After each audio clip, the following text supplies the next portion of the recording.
Македонската влада оди чекор напред во реализација на проектот за здравствена мрежа. Таа денес донесе одлука за доделување на 3 концесии во областа на хирургијата, неврологијата и офталмологијата.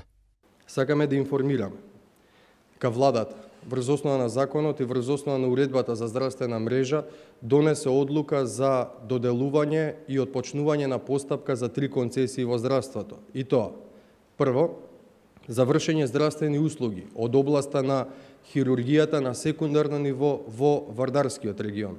Второ, за вршење здравствени услуги од областа на неврологијата на секундарно ниво за Пелагонискиот регион.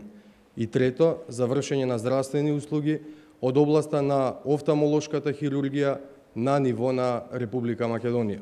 Георгиев истакна дека во Вардарскиот регион во кој ќе бидат опфатени Велес, Градско, Чашка, Кавадарци, Росоман, Демиркапија и Неготино има 133.106 жители. Во моментов има 8 тимови за хирургија на секундарно ниво со договор со Фондот за здравствено осигурување, од кој еден приватен во Неготино, од другите се во јавното здравство.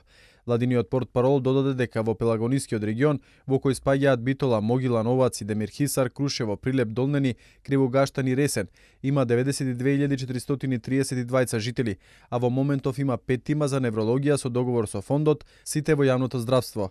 За вршење на офталмолошка хирургија на ниво на Република Македонија во моментов има 13 установи кои што ја вршат оваа дејност, од кои 2 во приватното и 11 во јавното здравство. На терцијарно ниво е само клиниката за офталмологија. Сите други се на секундарно ниво.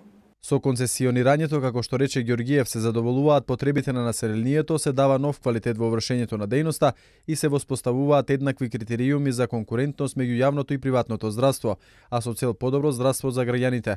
Повод за почнување постапка за доделување нови концесии додаде е тоа што направените анализи покажале дека постојните здравствени установи од овие области не ги задоволуваат потребите на населението на подрачјето за кое се доделува концесија или пак се недоволно согласно утврдениот број здравствени установи. Постапката за концесија ќе започне најдоцна до првата декада од месец август, а не исклучуваме таа да се реализира и побрзо. Постапката ќе се спроведе со отворен повик врз основа на Законот за здравствена заштита.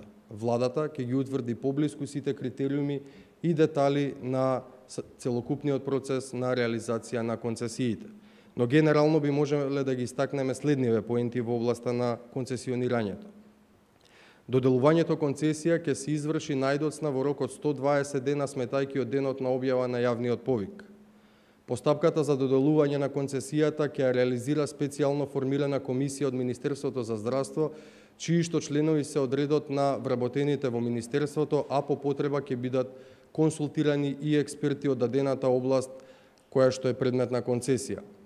Комисијата врши јавно отварање на доставените понуди во присуство на овластен представник на секој од понудувачите. Минимален број потребен за успешно реализирање на постапката за концесија е еден понудувач. Концесијата ќе се додели на најповолниот понудувач, кој што има доставено или финансиски најисплатлива понуда, што значи има понудено највисок концесиски надоместок, или пак економски најповолна понуда, каде што се земаат во корелација збирот на приносот на цената на услугите, трошоците потребни од кадар, опрема и така натаму, кој што ќе го цени специјалната комисија.